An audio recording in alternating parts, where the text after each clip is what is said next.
தான் என்னடி ஞான பெண்ணே உண்மை சொல்லடி ஞான பெண்ணே நடந்தால் இரண்டடி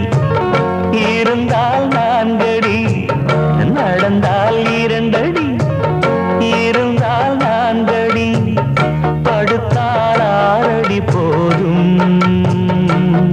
இந்த நிலமும் அந்த வானமும் அது எல்லோருக்கும் சொந்தம் அடி சொல்லடி ஞான பெண்ணே உண்மை சொல்லடி ஞான பெண்ணே சொல்லடி ஞான பெண்ணே உண்மை சொல்லடி ஞான பெண்ணே நடந்தால் இரண்டடி இருந்தால் நான்கு